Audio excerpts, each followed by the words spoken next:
We just wrapped up a head-to-head categories mock draft. Let's break it down on Fantasy Baseball Today in 5.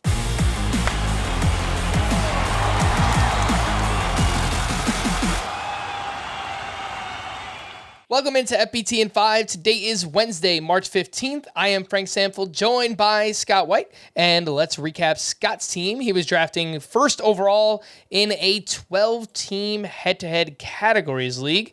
And we'll start with the offense, the hitters. We've got Salvador Perez at catcher, followed by Pete Alonso, Jose Altuve. It's great.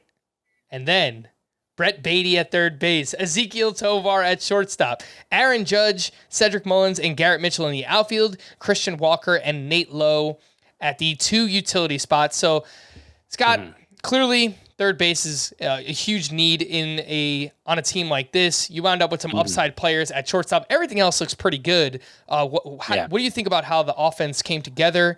And was there any clear opportunity to grab a third baseman that you regret not taking in the draft? Well, there wasn't a clear opportunity, and this is just kind of is a perfect example why I like to prioritize getting a third baseman in round 2, getting one of those stud third basemen, even if it feels like a little bit of a reach.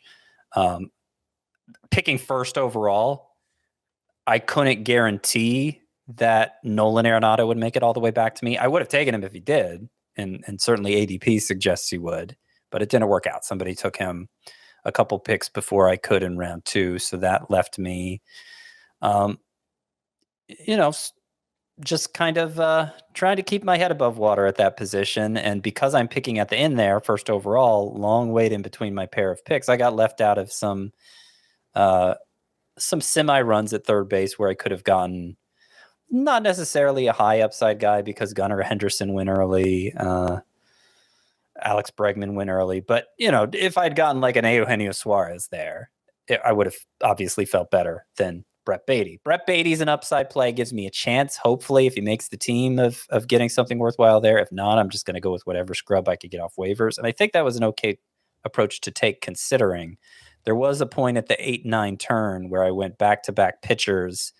My pitching staff is stronger than it usually is, so maybe I could have taken Jordan Walker there, a little bit of a reach, but he didn't make it back to me. So that would have been probably my best opportunity to take a third baseman.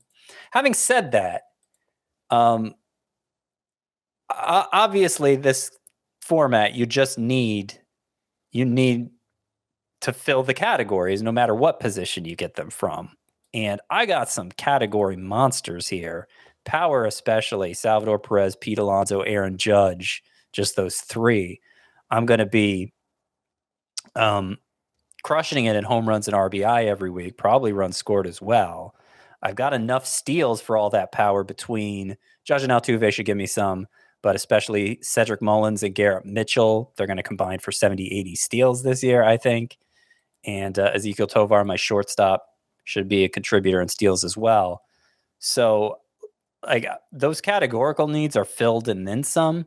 I think the best thing I did, knowing that I was going to be kind of weak at shortstop and especially third base, was fill those 2 utility spots with a couple of high-end or potentially high-end hitters who fell, Christian Walker and Nate Lowe. You could argue I'm overdoing it in power, but I think that's more of a roto concern than a head-to-head categories concern where you're going week to week. And the more clearly, the more comfortably you can win, I guess the more confidently you can win a particular category every week, the better. Like if you're overdoing it power, that just means you're more certain of winning that category week in and week out.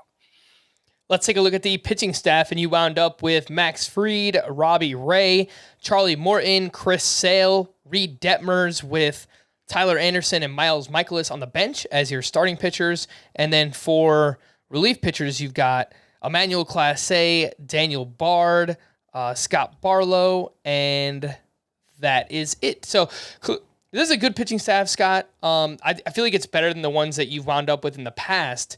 Yep. Do you think moving forward, you might go back to how you've been drafting, maybe wait on pitching a little bit more so you can shore up that third baseman or any other hitter needs that you have? Well, like I said, the best time to have, in retrospect, would have been when I took my second and third starting pitchers, Robbie Ray and Chris Sale, back to back. I could have taken Jordan Walker there instead. I was hoping Walker would make it back to me. It didn't work out.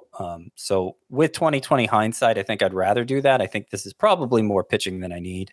That said, having good pitching isn't a bad thing. And it's funny that we're talking about me having good pitching because I didn't take my first starting pitcher, Max Fried, until round 6.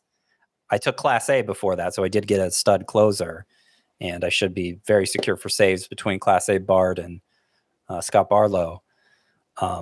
Max Fried, my ace, of course, not a big strikeout source, but then because I got Robbie Ray, Chris Sale, and Charlie Morton to go with him, I think that more than makes up for the strikeout shortcoming. And I like a couple of my bench options, Miles Michaelis and Tyler Anderson, to help in those ratio stats as well. So I feel really good about the pitching staff. I like also that my bench includes, of course, I drafted Ezequiel Tovar as my starting shortstop. I also have Javier Baez and Anthony Volpe there as backup plans in case the rookie Tovar doesn't work out. Any one of them is going to contribute in stolen bases. I only need one of them to work out. If multiple work out, maybe that's my chance to trade for a third baseman.